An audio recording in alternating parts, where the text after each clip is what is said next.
came from the world they feared, yet brought a peace they didn't expect. But what happened after he discovered her with his father changed everything. Thank you so much for watching and for all your comments. Let me know at the end if you liked the story, and where you're watching from and why you're following this.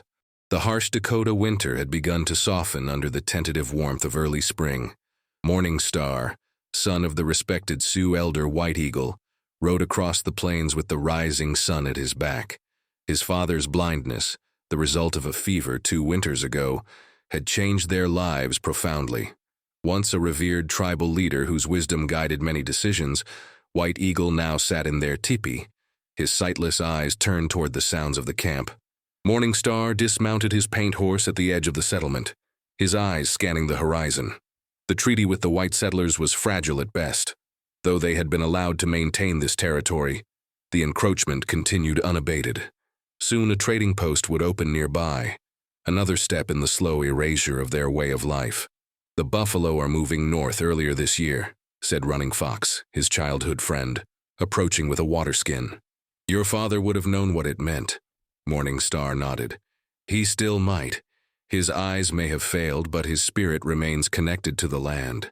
They walked together through the camp, acknowledging the elders with respectful nods. Children darted between teepees, their laughter a reminder of why they fought to preserve their ways. Morning Star carried the weight of future leadership. At 28 summers, he had proven himself a skilled hunter and warrior, but leadership required wisdom he wasn't sure he possessed. There's talk of white settlers moving closer, Running Fox said quietly. Some of our young men want to drive them away. And risk breaking the treaty?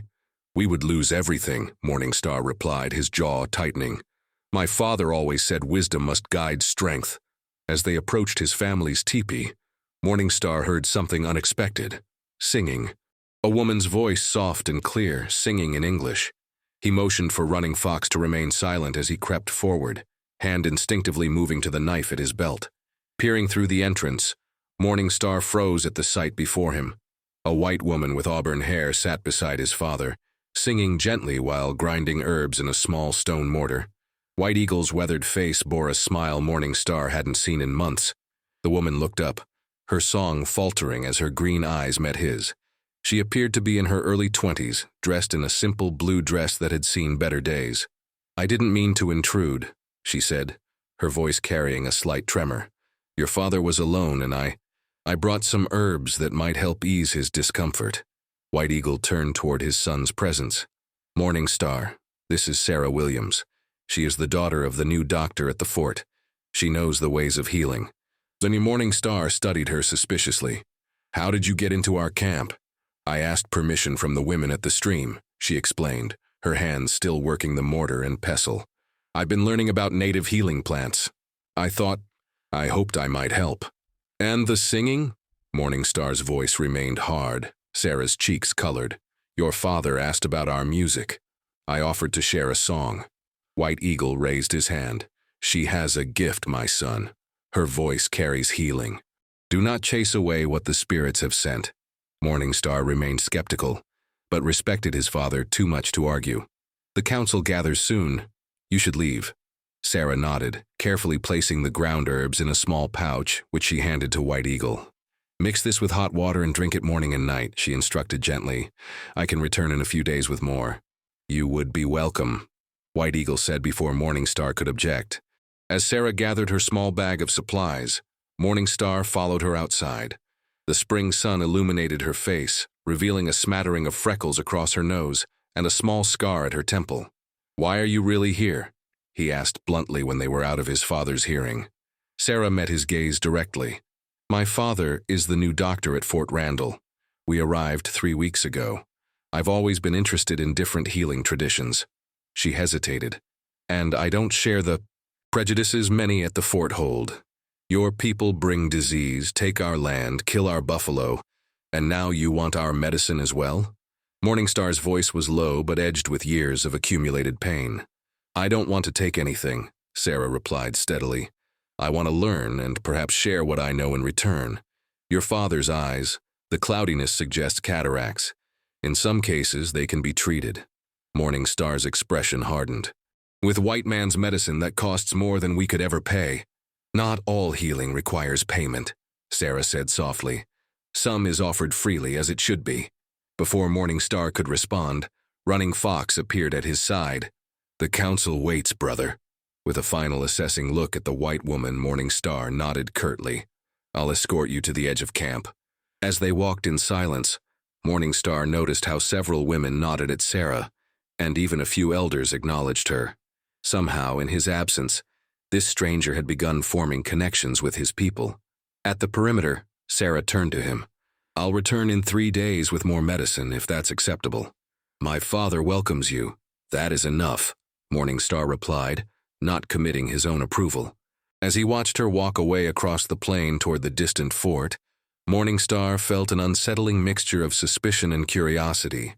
Her presence represented everything he had been raised to distrust, yet the gentleness she had shown his father could not be denied. That night, after the council meeting where tensions about the encroaching settlers had nearly erupted into arguments, Morningstar sat with his father outside their teepee under a blanket of stars. The white woman troubled you, White Eagle stated rather than asked. She is a stranger. Strangers bring change, and change has rarely favored our people, Morningstar replied. White Eagle's weathered hand found his son's shoulder. Not all change brings destruction, my son. Sometimes it brings new strength, new understanding. He paused, his sightless eyes turned toward the night sky. Her heart speaks truth, even if her people do not. Morningstar remained silent, watching the embers of their fire dance in the gentle spring breeze. His father had always possessed an uncanny ability to sense a person's character. If he trusted this Sarah Williams, perhaps Morningstar should reserve his judgment. But as he gazed toward the distant lights of the fort, Morningstar couldn't shake the feeling that her arrival marked the beginning of something that would forever alter the path of his life. Whether toward salvation or destruction remained to be seen. 3 days passed, and true to her word, Sarah returned to the Sioux camp. Morningstar had been hunting since dawn but returned to find her sitting outside his father's teepee, teaching 2 young girls how to weave small baskets from sweetgrass. Her auburn hair was braided simply, and she wore a practical brown skirt with a white blouse. She looked more comfortable than she had on her first visit. The girls were curious, she explained as Morningstar approached, her hands continuing to guide the children's fingers through the weaving pattern. Your mother, Swift Deer, said it was permissible. Morningstar's mother emerged from the teepee, carrying a wooden bowl of stewed rabbit and wild onions. She nodded at her son before offering the food to Sarah. You've been here since sunrise, Swift Deer said. You must eat to keep your strength. Sarah accepted the bowl with clear gratitude. Thank you. This smells wonderful. Morningstar watched this exchange with mild disbelief. His mother, always reserved around outsiders, seemed genuinely comfortable with the white woman. You've made yourself at home, he observed, setting down the pair of rabbits he'd caught. Your people have been kind, Sarah replied, taking a small bite of the stew. Your father's pain has lessened with the herbs, and his sleep is better. Swift Deer touched her son's arm. She has good hands and a respectful heart. White Eagle rests more peacefully than he has in many moons. The 2 young girls completed their small baskets and ran off giggling, leaving Sarah and Morningstar in an uncomfortable silence as Swift Deer returned to the teepee. I brought some new salve for your father's eyes, Sarah said finally, reaching into her leather satchel. It won't restore his sight, but it should soothe the discomfort. Morningstar sat across from her, studying her face openly. Why do you really come here? Few white women would venture alone into our camp. Sarah's green eyes met his without wavering. My mother died when I was young. My father raised me alongside his medical practice. I've assisted him since I was 12 years old. She set aside her empty bowl. When we were stationed in Arizona Territory, I met an Apache medicine woman who showed me how different plants could heal wounds that my father's medicines couldn't touch. And now you collect our knowledge as well? There was less accusation in his tone than there might have been days earlier. I learn, and I share what I know, Sarah corrected gently. Knowledge shouldn't be hoarded or stolen. It should be exchanged freely when it can help others. Morningstar considered her words. A noble sentiment, but one your people rarely practice. A shadow crossed Sarah's face. I know. I don't defend what's been done. I can only act according to my own conscience." Before Morning Star could respond, they heard shouting from the edge of the camp. Both rose quickly as Running Fox approached at a run.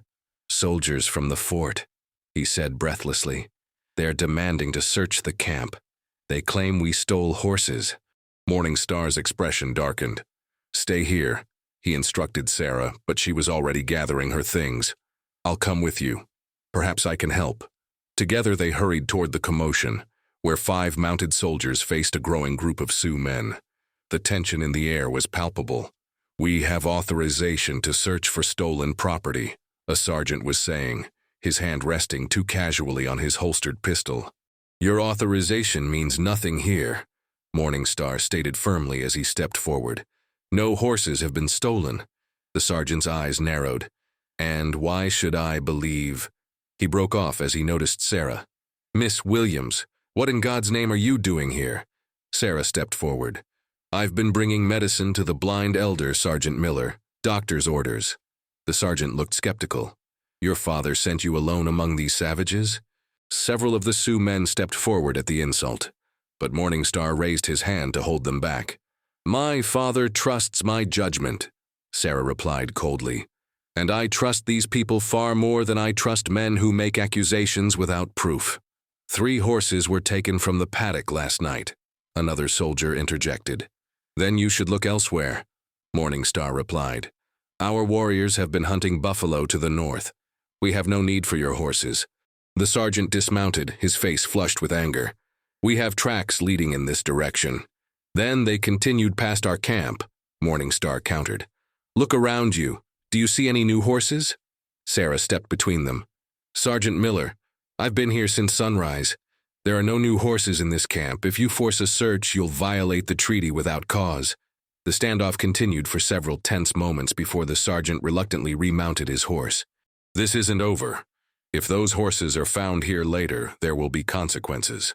As the soldiers rode away, Morning Star turned to Sarah with new respect. "You stood with us against your own people." "I stood for what was right," she corrected. "And they're not really my people any more than every Sioux is the same as you."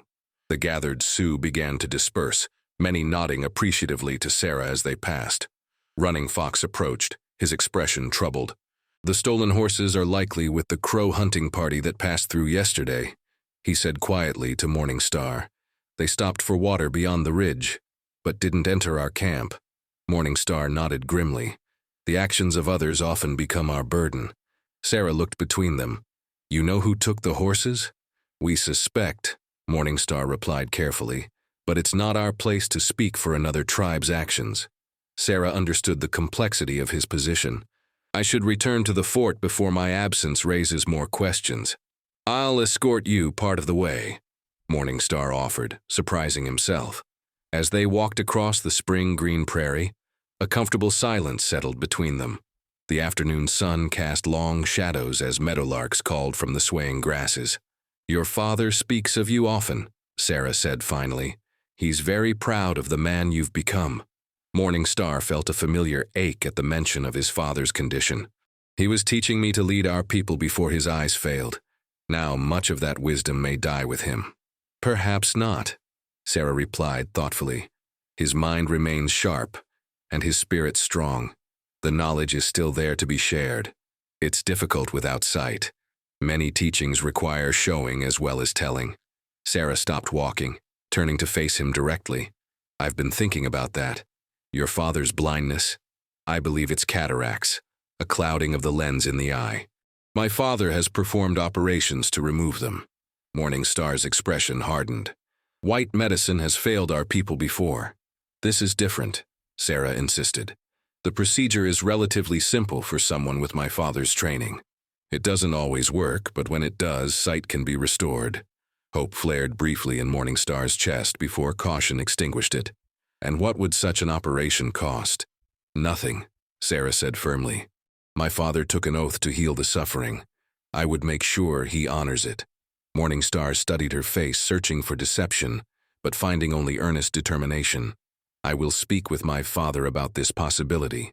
The decision must be his." They continued walking until they reached a small creek that marked the halfway point to the fort. I can continue alone from here, Sarah said. Will you permit me to return in 2 days? You no longer need my permission, Morningstar acknowledged. My people have accepted you. Sarah smiled, the expression transforming her face in a way that made Morningstar suddenly aware of the quickening of his pulse. But your acceptance matters to me as well, she said softly. Before he could formulate a response, she crossed the creek and continued toward the fort without looking back. Morningstar remained there longer than necessary, watching her figure grow smaller in the distance, wondering at the strange mingling of cultures and destinies that had brought this woman into his life. That evening, as the camp settled into the rhythm of nightfall, Morningstar sat with White Eagle outside their tipi, the crackling fire illuminating their faces as he described Sarah's suggestion. An operation to remove the clouds from your eyes, Morningstar explained. She believes her father has the skill to restore your sight. White Eagle was silent for a long moment, his weathered face thoughtful. This doctor, does Sarah speak of his success with such treatments? She says it doesn't always work, but when it does, sight returns. The old man nodded slowly. And you, my son? Do you trust this woman's words? Morningstar stared into the flames, confronting his own changing perceptions. I believe she speaks honestly. Whether her father's medicine will work for you, I cannot say. There was a time when you would have rejected any white man's medicine without consideration, White Eagle observed with a hint of amusement. Perhaps wisdom comes from unexpected sources, Morningstar replied, echoing his father's own frequent teaching. White Eagle reached out, his hand finding Morningstar's shoulder with unerring accuracy. Tomorrow, we will discuss this with the council elders. If they approve, I will try this operation. Not just for myself, but for our people. We must learn which parts of the changing world to embrace and which to resist. As the fire burned lower, stars appearing in brilliant clarity above the plains, Morningstar contemplated the possibilities that lay ahead. Both the hope of his father's restored sight and the growing connection with a woman who stood between two worlds, much as he himself increasingly did. The Council of Elders sat in a solemn circle inside the large ceremonial teepee. Morningstar had explained Sarah's proposal about the cataract operation, and now the tribal leaders debated among themselves while White Eagle listened silently, his unseeing eyes directed toward the central fire. How can we trust the White Doctor's medicine? Thunder Voice, one of the older warriors, questioned skeptically. Their ways are not our ways. Yet their guns and horses have become our ways, countered Tall Pine, a pragmatic elder. We take what is useful. Healing is different, argued Many Horses, the tribe's medicine man. The spirits guide our healing practices. The white man's medicine ignores the spirit. Morningstar had remained quiet, allowing the elders to express their views. But now he spoke. The spirits work in many forms. Perhaps they have sent this knowledge through Sarah as a gift. White Eagle finally raised his hand, and the discussion fell silent. I have listened to your wisdom, my brothers. This decision affects my eyes, but it concerns our whole tribe. For 2 years, I have lived in darkness, unable to fully serve our people as I once did. His voice, though aged, carried the authority of decades of respected leadership. If there is a chance to restore my sight, so I may better guide our tribe during these difficult times, I must try. After a moment of silence, Many Horses nodded reluctantly. I will prepare purification rituals before and after this white man's procedure. The spirits must protect you. With the council's blessing secured, Morningstar left to meet Sarah at their usual rendezvous point by the creek. The May sunshine warmed the earth, bringing forth wild flowers that dotted the prairie in bursts of yellow and purple. He spotted her sitting by the water, sketching in a small book. You have artistic talents as well as healing knowledge, Morningstar observed as he approached. Sarah looked up, smiling as she closed her sketchbook. Just recording some of the plants I found. How was your council meeting? The elders have agreed. My father wishes to try the operation. Sarah's face brightened. That's wonderful news. I spoke with my father and he's willing to perform the procedure. She hesitated. But there's a complication. My father says White Eagle should come to the fort where he has proper equipment. Morningstar's expression darkened immediately. That cannot happen. A Sioux elder entering the fort would be seen as surrender, not seeking healing. I understand, Sarah said quickly. I anticipated this concern. My father is willing to bring his instruments to the camp, but he's worried about having adequate light and clean conditions. Morningstar considered this problem. We could prepare a special tipi, open at the top for light with fresh hides and clean water. That might work, Sarah agreed. When could we do this? The medicine man requires 3 days for purification rituals. After that, we would be ready. Sarah nodded. I'll tell my father. He'll need to bring an assistant. Would that be acceptable? As long as they come unarmed and respect our ways, Morningstar stipulated. They began walking along the creek, planning the details of the procedure. The comfortable ease between them had grown over the weeks of Sarah's visits, though neither acknowledged the subtle shift in their relationship. There are risks, Sarah said seriously. My father wants everyone to understand that the operation may not succeed, and in rare cases, complications can occur. All healing carries risk, Morningstar replied. Our medicine man will be present to guide the spiritual aspects while your father tends to the physical. They stopped beneath a cottonwood tree, its new leaves rustling gently in the breeze. Morningstar noticed a small wildflower tucked into Sarah's braid, and found himself wondering who had placed it there, or if she had done so herself. Your people have accepted my presence more readily than I expected, Sarah observed. You have shown respect and brought healing. These things matter more than the color of your skin, Morningstar said. Then, with a hint of a smile, he added, though some still watch you with suspicion. Including you? Sarah asked, meeting his gaze directly. Morningstar considered his answer carefully. I watch you with curiosity. The honesty in his voice created a moment of tension between them, an unspoken recognition of the growing connection that neither was ready to name. Sarah broke the silence first. I should go. There's much to prepare. She hesitated, then added, Your father has been teaching me some of your language. He's a patient instructor. He was always the best teacher, Morningstar acknowledged, surprised by this revelation. What words have you learned? Mostly medicinal plants and simple greetings, Sarah replied. Then, with careful pronunciation, added, Pilamaya, thank you for trusting me with your father's care. The sound of his language on her lips affected Morningstar more deeply than he expected. Your pronunciation is not terrible, he said, the teasing tone covering his reaction. Sarah laughed, the sound carrying across the prairie. High praise indeed. I'll continue practicing.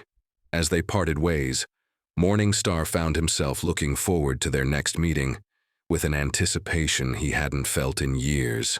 3 days later, a small wagon approached the Sioux camp. Sarah sat beside her father, Dr. Williams, a dignified man with graying hair and the same green eyes as his daughter. Behind them rode a younger man whom Sarah introduced as Thomas, her father's medical assistant. The entire camp watched with mixed emotions as the white visitors were escorted to a specially prepared teepee. Many horses had completed the purification rituals, and White Eagle waited inside, ceremonially painted and spiritually prepared for the procedure. Dr. Williams spoke respectfully to Morningstar and the gathered elders. I understand the trust you're placing in me today. I promise to use all my skill to help your honored elder. Many horses approached with a bundle of smoldering herbs. You must be purified before you touch our chief's eyes.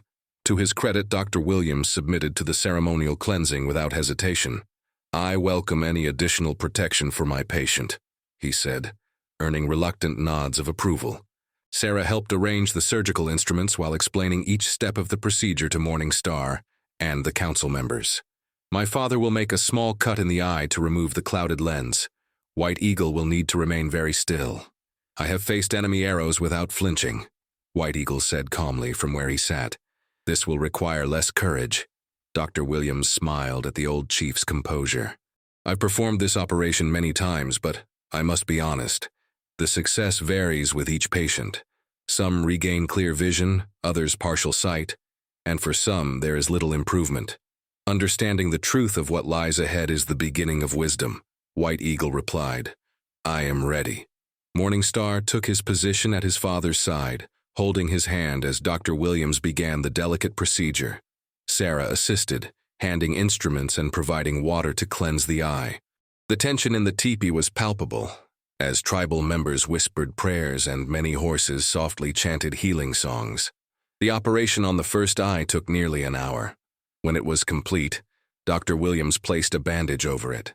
"We'll need to wait until tomorrow to remove this covering," he explained. "The eye must heal undisturbed." "And the second eye?" Morningstar asked. "It's better to wait several weeks between eyes," Sarah explained. "That way, if there are any complications with the first, we won't risk both eyes." As Dr. Williams packed his instruments, he spoke quietly to Morningstar. "Your father is strong. I'm hopeful for a good outcome." The white visitors departed with a promise to return the following day. That night, Morningstar remained at his father's side, watching over him as White Eagle drifted in and out of sleep. "She has changed you, my son," White Eagle observed during one wakeful period. "Who has changed me?" Morningstar asked, though he knew whom his father meant. "The healer with sunrise in her hair," White Eagle replied with a knowing smile. "Your voice softens when you speak to her." Morningstar was grateful for the darkness that hid his expression.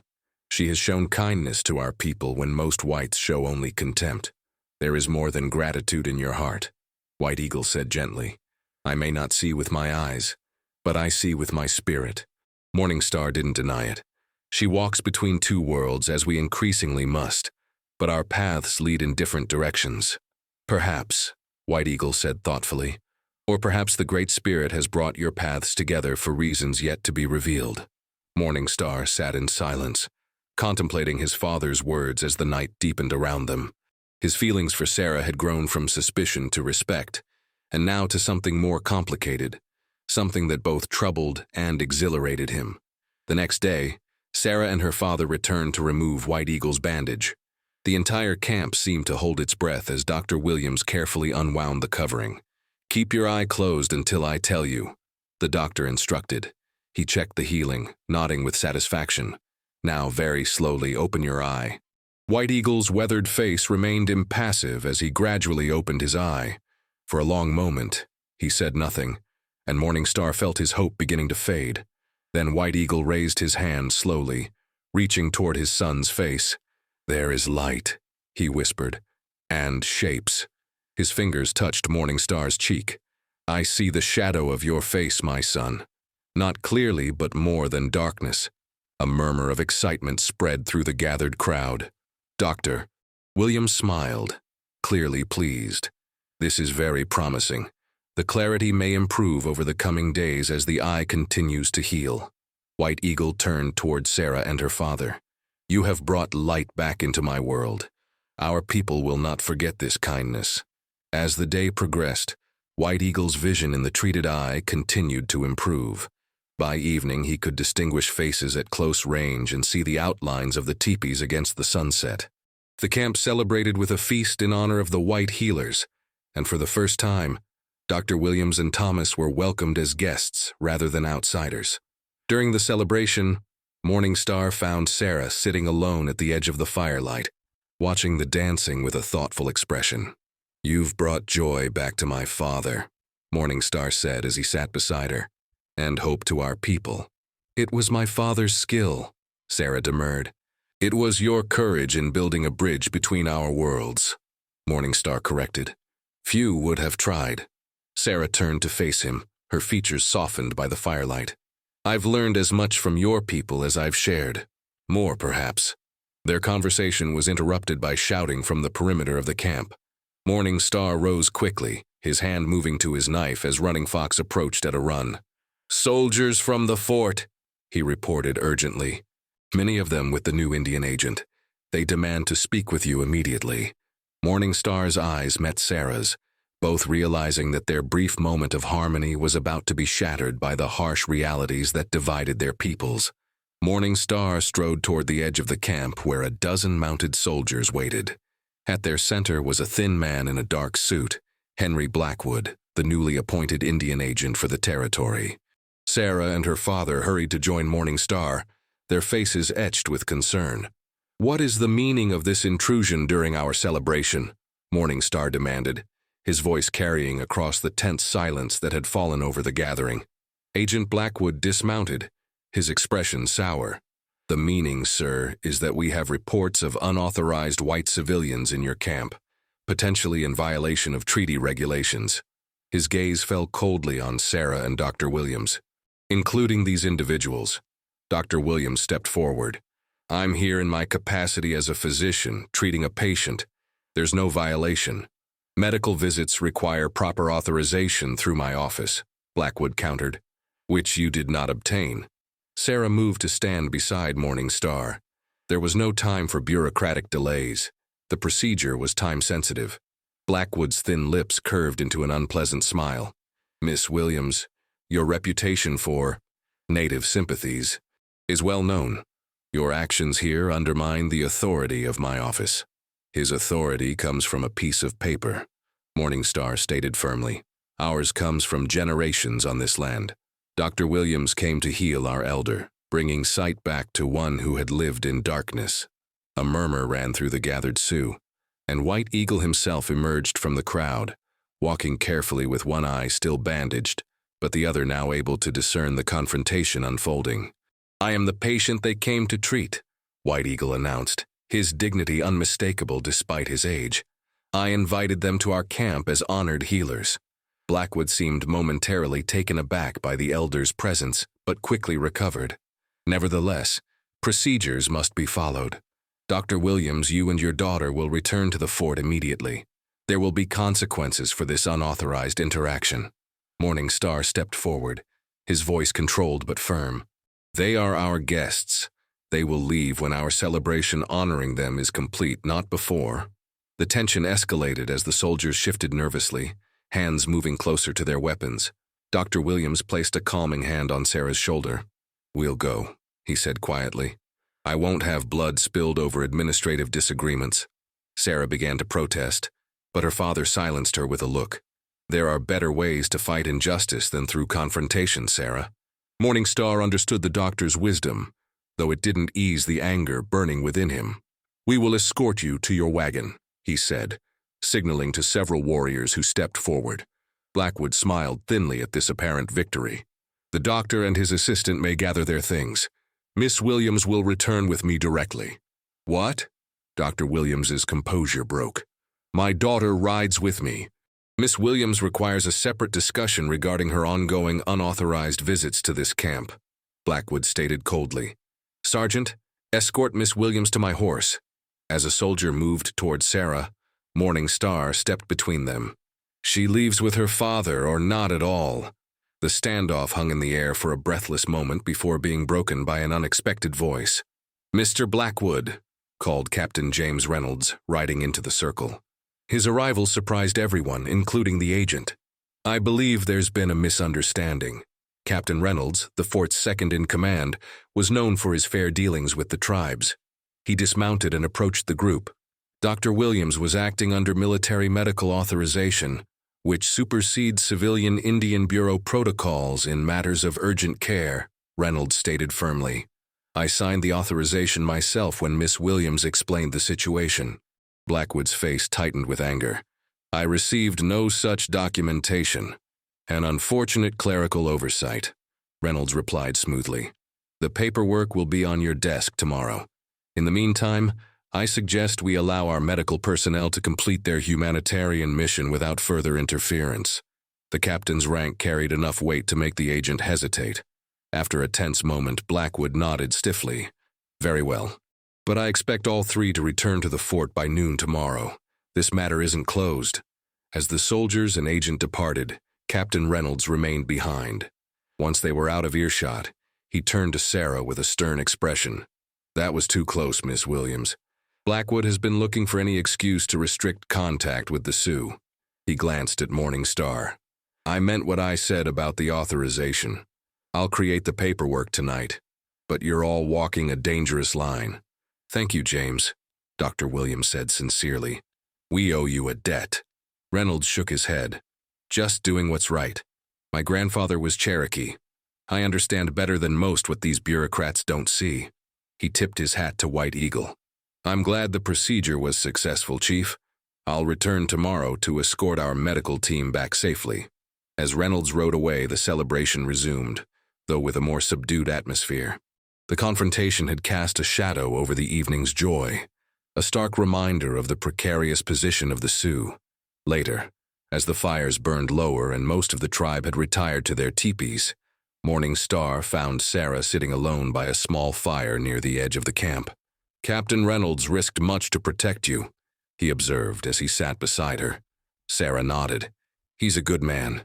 There are more like him than you might think." She stared into the flames. "But not enough to change what's happening." "And what is happening, Sarah?" Morning Star asked quietly. "Speak truly." She met his gaze, her green eyes reflecting the firelight. "More settlers coming. More land being claimed. More pressure on Washington to solve the Indian problem." Her voice cracked slightly. "I wish I could stop it." "One person cannot turn a river," Morning Star said, echoing one of his father's teachings. "But many hands can dig a new channel." Sarah completed the saying, surprising him. "Your father taught me that one." They sat in companionable silence for a while, both aware that tomorrow would bring separation, with no certainty of when or if they would meet again. "What will happen when you return to the fort?" Morning Star finally asked. "Blackwood will try to restrict my movements, perhaps even press for my father and me to be reassigned," Sarah answered honestly. "But Captain Reynolds has influence, and my father's medical skills are too valuable for them to lose." Morning Star nodded, then spoke words he had been holding back. "These past weeks, you have become important to our people." He paused, gathering courage. "And to me." Sarah's breath caught, her eyes widening slightly at his admission. "Your friendship has come to mean more to me than I can express," she replied carefully. "Is it only friendship you feel?" Morning Star asked directly, the warrior in him unwilling to retreat from this most important confrontation. Sarah's cheeks flushed, visible even in the dim firelight. "No," she whispered, "it's more than friendship, but it seems impossible. Many things have seemed impossible that later came to pass," Morning Star said, thinking of his father's partially restored sight. "The world is changing around us. Perhaps some changes are for the better." He reached out slowly, taking her hand in his. The simple contact sent a current between them that needed no words to interpret. "I don't know what tomorrow brings," Sarah said softly, "but I know that meeting you has changed me forever." Morning Star gently tucked a strand of hair behind her ear, his fingers lingering against her cheek. "Then we face tomorrow together, whatever it may bring." In the gentle light of the dying fire, Morning Star leaned forward and pressed his lips to hers in a kiss that bridged worlds, tentative at first, then deepening with the certainty of feelings too powerful to deny. When they parted, both knew that regardless of the obstacles ahead, they had found something rare and precious that would give them strength for the battles to come. The next morning, as promised, Captain Reynolds returned to escort the medical team back to the fort. Sarah embraced White Eagle, who could now see her face clearly with his healing eye. "You brought light to an old man's darkness," White Eagle said, holding her hands in his. "My son has chosen well." Sarah's surprise must have shown on her face, for White Eagle chuckled. "Little escapes a father's notice, even a half-blind one." Morning Star accompanied them to the creek that marked the boundary of Sioux territory. So, Williams and Thomas rode ahead with Captain Reynolds, tactfully giving Morning Star and Sarah a moment alone. "I'll return in 3 weeks for your father's second eye," Sarah promised. "Blackwood cannot prevent legitimate medical treatment." Morning Star nodded, though both knew the agent would try to find ways to interfere. "Until then, I will come to the meadow by the creek every 3 days at noon, if you can safely meet me there." Sarah smiled, her hand reaching up to touch the small leather pouch Morning Star had given her that morning, containing a carved wooden wolf, a symbol of loyalty and family among his people. "I'll come," she promised, "and I'll bring news of what's happening at the fort. There are others like Captain Reynolds who believe in peace between our peoples." Morning Star took her hands in his. "My father says that when 2 rivers join, they create a new path together. Perhaps that is what we must do. Find a new path that honors both our traditions while creating something new." Sarah's eyes shone with emotion. "I believe that's possible. Difficult, but possible." Their farewell kiss held both promise and determination, a sealed covenant to face whatever challenges arose with united hearts. As Morningstar watched Sarah ride away, he felt not the despair of separation, but the strength of connection. Something profound had changed within him, and within his understanding of the future. The path ahead remained uncertain, filled with challenges from both worlds. But for the first time, he saw possibility rather than just threat in the changes coming to the plains. 1 month later, White Eagle stood on a hilltop overlooking the plains, his vision now restored in both eyes. Beside him stood Morningstar and Sarah, their hands joined in the sight of both their peoples. Dr. Williams, Captain Reynolds, and a small delegation from the fort stood alongside the Sioux Council in a ceremony that symbolized a fragile but hopeful new beginning. Captain Reynolds had been promoted to commanding officer after the previous commander was reassigned, due in part to his mishandling of relations with the local tribes. Agent Blackwood's complaints had fallen on increasingly deaf ears as Dr. Williams documented the medical benefits of cultural exchange and cooperative healing practices. "I see clearly now," White Eagle announced to the gathered witnesses, "not just with my eyes, but with my heart. The path forward requires wisdom from both our traditions." He placed his hands on the joined hands of Morningstar and Sarah. "In the union of these two souls, I see the seeds of a better future, one where understanding replaces fear and cooperation replaces conflict." The ceremony that followed blended traditions, Sioux prayers and rituals alongside Christian vows, creating something new that honored both. As Morningstar and Sarah completed their commitment to one another, a shared vision emerged of a small medical clinic at the edge of Sioux territory, where healing knowledge from both cultures could be practiced and taught. It would not be an easy path. There would be resistance from both sides, setbacks and struggles in the years to come. But as they stood together watching the sunset paint the endless prairie in gold and crimson, Morningstar and Sarah faced the future, with the certainty that some bridges, once built, could withstand even the strongest currents of change. "My father once told me that the greatest wisdom comes from seeing through another's eyes," Morningstar said quietly as they stood together. "I never truly understood until I learned to see through yours." Sarah smiled, her hand secure in his. "And I never felt truly at home until I found my place here, between worlds, building something new from the best of both." As darkness fell, and the first stars appeared above the plains, their silhouettes merged into one, standing at the threshold of a future neither could have imagined alone, but which together they had the courage to create.